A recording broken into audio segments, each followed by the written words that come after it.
নমস্কার বন্ধুরা, আজকের যে ভিডিওটি হচ্ছে সিএসসি একটি নতুন আপডেট নিয়ে আসা হয়েছে। যে আপডেটের ফলে ব্যাঙ্ক অ্যাকাউন্ট হোল্ডারদের জন্য একটি খুশির খবর নিয়ে আসা হয়েছে। তো আজকের যে ভিডিওটি হচ্ছে, যে কোনো ব্যাংকের আপনারা অনলাইনের মাধ্যমে নিয়ারেস্ট সিএসসি সেন্টারে গিয়ে আপনাদের যে 6 মাস হোক 1 বছর হোক এর স্টেটমেন্ট আপনারা বের করে নিতে পারবেন। তো এর জন্য আপনাদের যে প্রসেসটি করতে হবে সে বিষয়ে আজকের ছোট্ট ভিডিও। তো ভিডিওটি যদি ভালো লাগে তো স্বপন টেক গুরু ইউটিউব চ্যানেলকে লাইক, শেয়ার, কমেন্ট এবং সাবস্ক্রাইব করতে ভুলবেন না, আর বন্ধুদের মাঝে শেয়ার করবেন। চলুন এবার আপনাদেরকে দেখিয়ে দিব।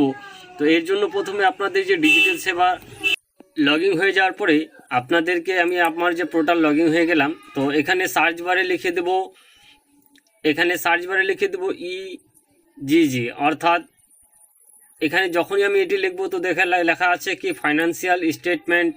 তো আপনাদের যে ব্যাংক ফাইন্যান্সের স্টেটমেন্ট বের করার জন্য, তো এরপরে এরকম ইন্টারফেসটি আপনাদের কাছে সামনের দিকে চলে আসবে। তো এর জন্য লগইন, আপনাদের যে সিএসসি আইডি রয়েছে সেই আইডি দিয়ে লগইন হয়ে যাবেন।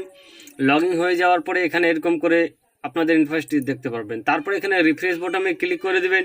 তারপরে এখানে লেখা আছে account agreement and financial service. তারপরে এখানে রিকোয়েস্ট যে স্টেটমেন্ট এর উপরে ক্লিক করবেন। ক্লিক করার পরে এখানে আপনাদেরকে দেখিয়ে দিতেছে যে আপনাদের যে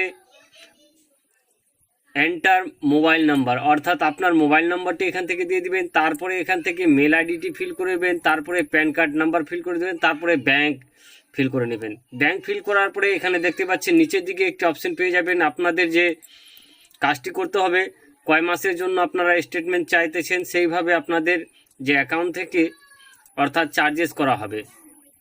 এখান থেকে আমি আপনাদেরকে 3 মাসের একটি স্টেটমেন্ট আপনাদেরকে চেক করে দেখিয়ে দেবো। তো এই ছিল আজকের ছোট্ট আপডেট। এভাবে আপনারা করলে আপনাদের যে স্টেটমেন্টটি আপনার ডাউনলোড করবে। তো ধন্যবাদ, নমস্কার।